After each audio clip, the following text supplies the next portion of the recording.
Estamos estudiando la epístola del apóstol Pablo a los Filipenses. Por favor, abran sus Biblias en el capítulo 4 y voy a leer desde el versículo 4. Filipenses 4:4. Regocijaos en el Señor siempre. Otra vez digo, regocijaos. Vuestra gentileza sea conocida de todos los hombres. El Señor está cerca. Por nada estéis afanosos, sino sean conocidas vuestras peticiones delante de Dios en toda oración y ruego, con acción de gracias. Y la paz de Dios, que sobrepasa todo entendimiento, guardará vuestros corazones y vuestros pensamientos en Cristo Jesús. Por lo demás, hermanos, todo lo que es verdadero, todo lo honesto, todo lo justo, todo lo puro, todo lo amable, todo lo que es de buen nombre. Si hay virtud alguna, si algo digno de alabanza, en esto pensad. Lo que aprendisteis y recibisteis y oísteis y visteis en mí, esto haced. Y el Dios de paz estará con vosotros. En gran manera me gocé en el Señor de que ya al fin habéis revivido vuestro cuidado de mí, de lo cual también estabais solícitos, pero os faltaba la oportunidad. No lo digo porque tenga escasez, pues he aprendido a contentarme cualquiera que sea mi situación. Sé vivir humildemente y sé tener abundancia. En todo y por todo estoy enseñado, así para estar saciado como para tener hambre, así para tener abundancia como para padecer necesidad. Todo lo puedo en Cristo que me fortalece. Sin embargo, bien hicisteis en participar conmigo en mi tribulación. Y sabéis también vosotros, oh Filipenses, que al principio de la predicación del Evangelio, cuando partí de Macedonia, ninguna iglesia participó conmigo en razón de dar y recibir, sino solo vosotros, pues aún a Tesalónica me enviasteis una y otra vez para mis necesidades. No es que busque dádivas, sino que busco fruto que abunde en vuestra cuenta. Pero todo lo he recibido y tengo abundancia. Estoy lleno, habiendo recibido de Epafrodito lo que enviasteis, olor fragante, sacrificio acepto, agradable a Dios. Mi Dios, pues, suplirá todo lo que os falta conforme a sus riquezas en gloria en Cristo Jesús. Al Dios y Padre de nuestro Señor, sea gloria por los siglos de los siglos. Saludad a todos los santos en Cristo Jesús. Los hermanos que están conmigo os saludan. Todos los santos os saludan, y especialmente los de la casa de César. La gracia de nuestro Señor Jesucristo sea con todos vosotros. Amén. Este es el final de la epístola. Vamos a necesitar más de un sermón para estudiarlo todo. Pero ahora hemos comenzado en la lectura del versículo 4, en el que tenemos la instrucción a regocijarse. El regocijarse es algo que es difícil de hacer solo por obediencia. Ya es muy difícil que tú definas, me voy a alegrar. ¿Y cómo? ¿Por qué? No importa. No es así. Esto es algo orgánico. Es decir, nos insta a regocijarnos, pero hay una base sobre la cual podemos hacerlo. Entonces eso se va construyendo. En primer lugar, versículo 5. Vuestra gentileza sea conocida de todos los hombres. La primera cosa para poder estar viviendo en el gozo del Señor es poder estar en buenas relaciones con los demás. Por lo general, digamos en términos naturales, generales, universales, si tú ofreces buen trato a las personas y tu gentileza es notoria, lo más probable es que en una mayor parte recibas una respuesta de esa misma calidad. Si le hablas efusivamente, amablemente a alguien, lo más probable es que te conteste de la misma manera. Por tanto, lo que está diciendo es tomen la iniciativa en la buena conducta, en el buen trato con los demás. Eso ya lo vimos la semana pasada. Ahora, se nos da el segundo aspecto. Dice, el Señor está cerca. Esto es muy cercano a lo que se afirma en la palabra Maranatha. Jesucristo viene, Jesucristo vuelve, el Señor está de regreso. Si eso no te mueve a regocijarte, quiere decir que realmente estás muy lejos de haber comprendido la esperanza cristiana. Para todo cristiano, el anuncio del regreso del Señor Jesús tiene sentido y es motivo suficiente para el regocijo. Pero ahora entra en un tema que es sumamente complicado de sujetar. Es como uno de esos paquetes que, sin ser tan pesado, por la forma que tiene su volumen, es difícil de sujetar. Es muy fácil que pierdas el equilibrio y lo pierdas, se te caiga. Y tiene que ver con el tema del afán en la vida práctica de las personas. ¿Qué es el afán? Bueno, veamos primero cuál es la instrucción. Versículo 6. Por nada estéis afanosos. Eso es. No se afanen. No se puede estudiar esto sensatamente sin atender a la enseñanza del Señor Jesús mismo. Eso lo encontramos en los evangelios sinópticos, sobre todo en Mateo, que lo desarrolla más. Mateo capítulo 6 dice, por tanto os digo, no os afanéis por vuestra vida, qué habéis de comer o qué habéis de beber, ni por vuestro cuerpo, qué habéis de vestir. Esto podría ser mal interpretado. Una mala interpretación es pensar que se refiere a que las personas no necesitan ocuparse en la provisión para sus propias necesidades. Eso hacen los vagos, los flojos, los desidiosos y los irresponsables.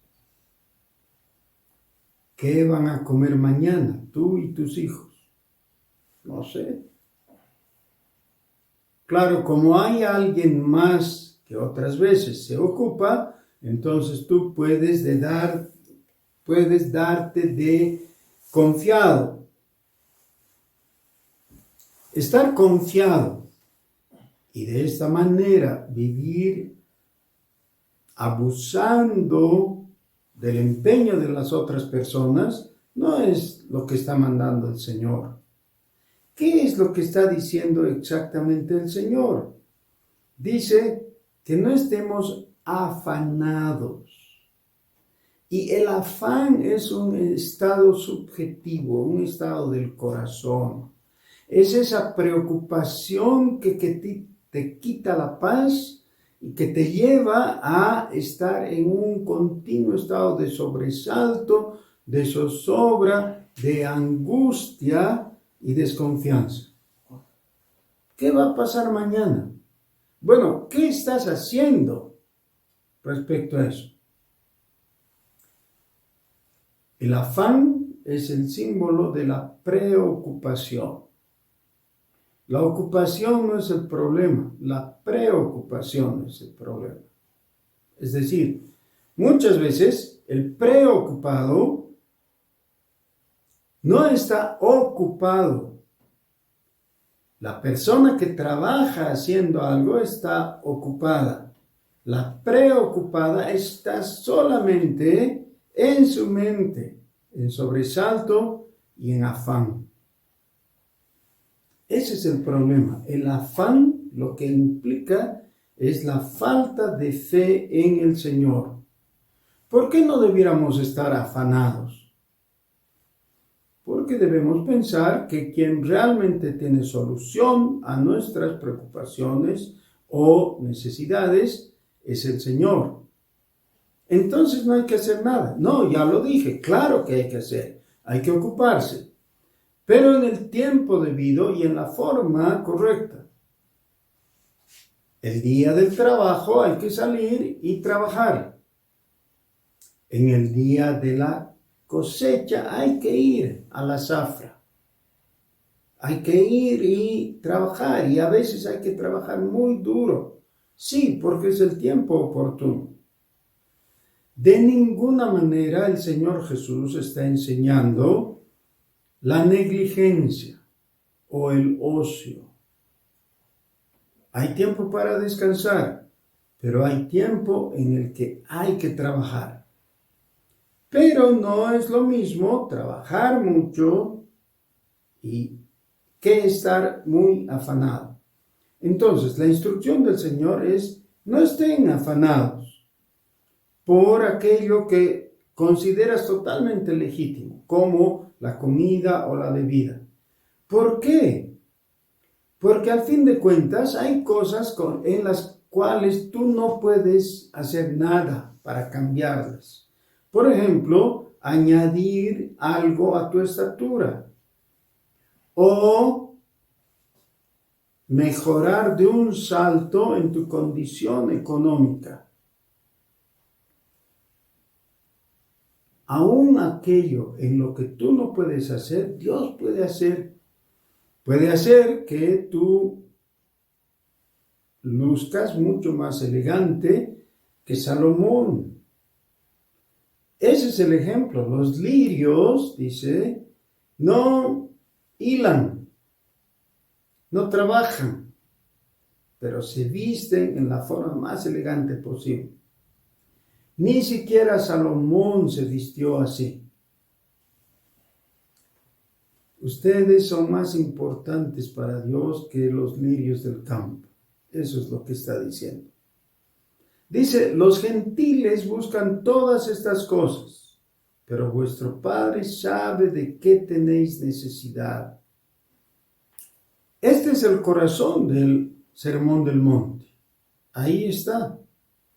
Confianza en Dios. Así que, dice el versículo 34 de Mateo 6, no os afanéis por el día de mañana, porque el día de mañana traerá su afán. Basta a cada día su propio mal. Es decir, el estar afanado es un mal. El vivir confiado, no en ocio, sino en confianza, ese es el bien.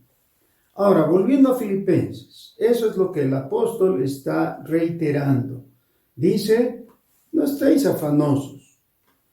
Más bien, por el contrario, sean conocidas vuestras peticiones delante de Dios en oración. No en cualquier oración, no en alguna oración, en toda oración. Esto es coincidente con lo que el apóstol mismo enseña: orad sin cesar. Toda oración o orar en todo tiempo. Esa es su instrucción. En tal caso,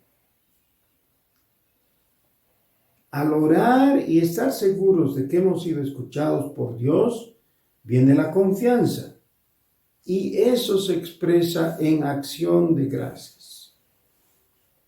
Cuando le pedimos algo al Señor, por supuesto, somos alumbrados para darnos cuenta si es algo legítimo o no lo es. Si no lo es, mejor desecharlo. Pero si pensamos que sí es legítimo y con fe extendemos nuestra mano para recibir de Él, Entonces viene esa confianza que nos lleva al agradecimiento.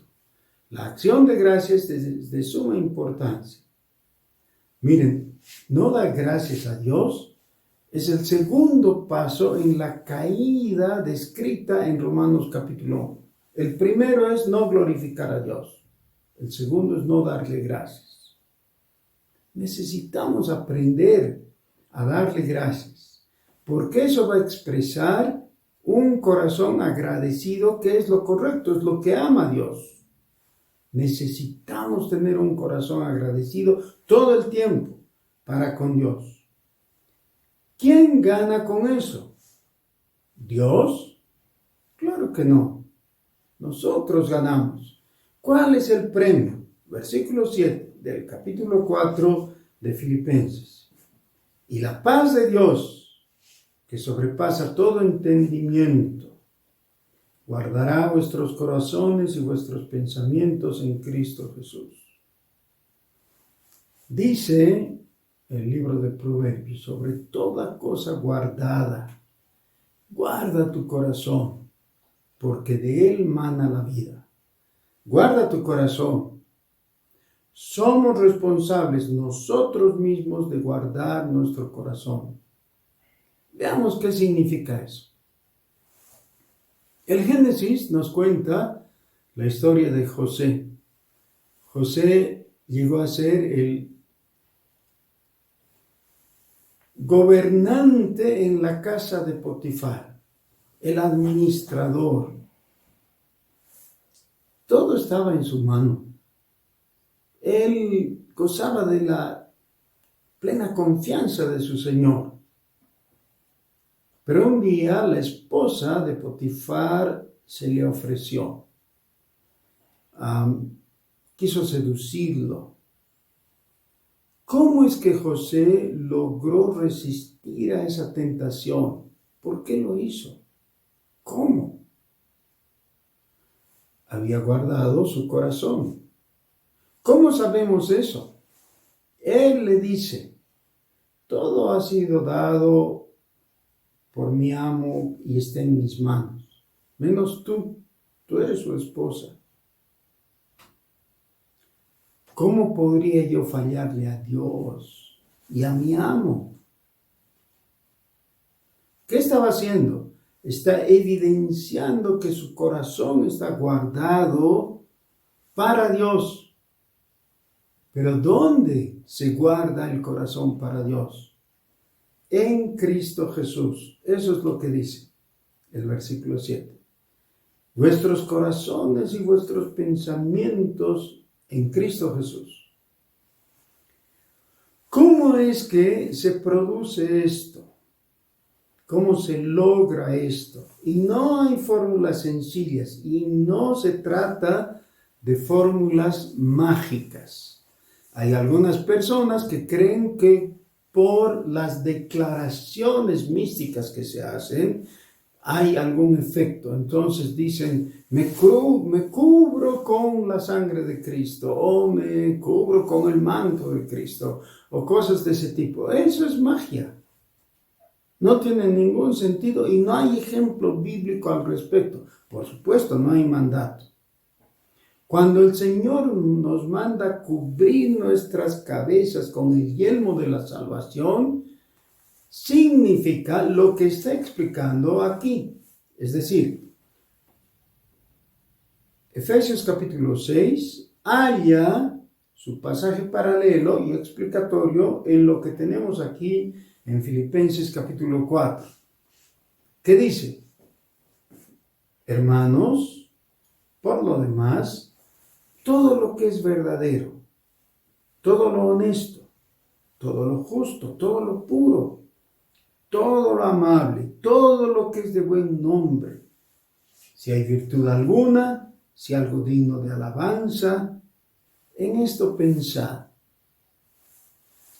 ¿Quién escoge tus pensamientos? Tú eres responsable. Tú tienes que escogerlos. ¿Qué vas a pensar? Pero eso no es automático. Por supuesto, si lees ciertos libros, si ves ciertas películas, si oyes cierta música, tus pensamientos inevitablemente se van a ver afectados. Claro, si te gusta ver escenas de violencia, tus pensamientos van a venir con violencia. Difícilmente de un acto de violencia que tú veas o leas o escuches, tus pensamientos van a ser apacibles. ¿Quieres tu corazón guardado en Cristo Jesús? Yo diría que lo principal de todo es que leas la Biblia. Lee la Biblia. Hasta hace unos 50 años, la Iglesia de Jesucristo era conocida como el pueblo del libro. Y eso se debía a la gran cantidad de tiempo y esfuerzo que invertía el pueblo de Dios en la lectura de la Biblia. Hoy, a diferencia de esa época, de ese medio siglo atrás, las Biblias han mejorado muchísimo en su presentación. Antes teníamos como lo mejor posible una Biblia con un tamaño más grande de letra. Y listo, eso era todo. Hoy tenemos Biblias de todo tipo, tamaño, tipo de letra, calidad de papel, presentación diferente, al punto que uno queda abrumado viendo la enorme cantidad de ofertas de Biblias que hay. Nos preguntamos, ¿el cristiano de hoy lee más la Biblia? Me temo que no. Sin embargo, alienta mi corazón ver varios hermanos jóvenes, sobre todo, que están muy interesados en el estudio serio de la Biblia y la teología. Y les felicito. Y yo quisiera que todos nosotros invirtamos más tiempo en la lectura y comprensión de la Biblia. Tenemos ahora acceso a el texto en griego fácilmente en el celular. Podemos leer cualquier palabra que esté en la Biblia y ver inmediatamente su traducción del idioma original. Tenemos muchas facilidades. Queremos que nuestra mente, nuestros pensamientos y nuestros corazones estén guardados en Cristo Jesús. Comencemos haciendo algo práctico. Leamos su palabra. Por supuesto, eso es lo que va a pasar. Dice, y el Dios de paz estará siempre con vosotros. Versículo 9. Esto haced, y el Dios de paz estará con vosotros. Yo no puedo imaginar una bendición más grande que Dios mismo manifieste su presencia contigo, a tu lado, a tu alrededor, dentro de tu corazón. No hay nada mejor. El Dios de paz compromete su presencia contigo. Cuando tú te comprometes en llenar tu corazón de su palabra, de sus pensamientos, de su intención, de su espíritu. Ahora, alguien podría pensar, estábamos hablando de los afanes. Los afanes tienen que ver con las preocupaciones de este mundo. Y eso tiene que ver con algo tan concreto como es el dinero, que es nuestra capacidad de adquisición de las cosas. ¿Será que el apóstol no tenía necesidades? Por supuesto que sí. Miren lo que dice. Me gocé en el Señor de que al fin habéis revivido vuestro cuidado de mí. Es decir, se han acordado de que el apóstol, aunque está en la cárcel, tiene todavía muchas necesidades. Justamente por estar encarcelado sin tener cómo ganar dinero, y suplir sus propias necesidades está ahí, en un sentido indefenso, carente. Y ellos parece ser que por un tiempo o no habían podido o habían descuidado el atenderle y el enviarle ofrendas.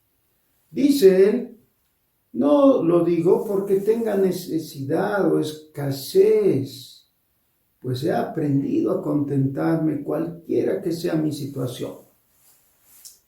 Ahora, todo esto es mucho más fácil de estudiar, de leer, que llevar a la práctica y experimentarlo.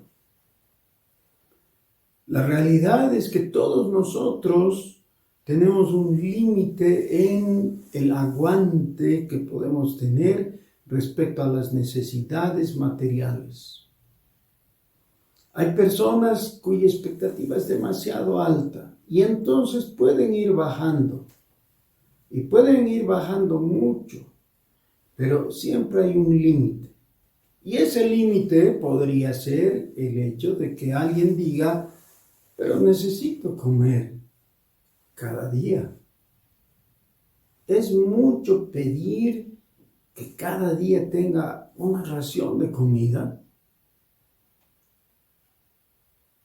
Algunos son mucho más exigentes que eso. Pero especialmente si hay una familia que está con nosotros y que depende de nosotros, el asunto es mucho más urticante. Ahora, uno de los versículos más famosos de la Biblia, más repetidos por diferentes personas, es el versículo 13. Todo lo puedo en Cristo que me fortalece. Mayormente mal interpretado porque es sacado de su contexto. Y como ustedes saben, el proverbio dice que un texto fuera de su contexto solo sirve de pretexto. Cuando la gente, especialmente en la teología de la prosperidad, usa este versículo, es para sentirse como un superhombre. Todo lo puedo, todo lo puedo. Y me suena a ese personaje de los dibujos animados que se presentaba hace unos 30 años, qué sé yo, He-Man. Yo tengo el poder, o todo lo puedo. Él sacaba su espada y la lucía como un elemento de muestra del poder.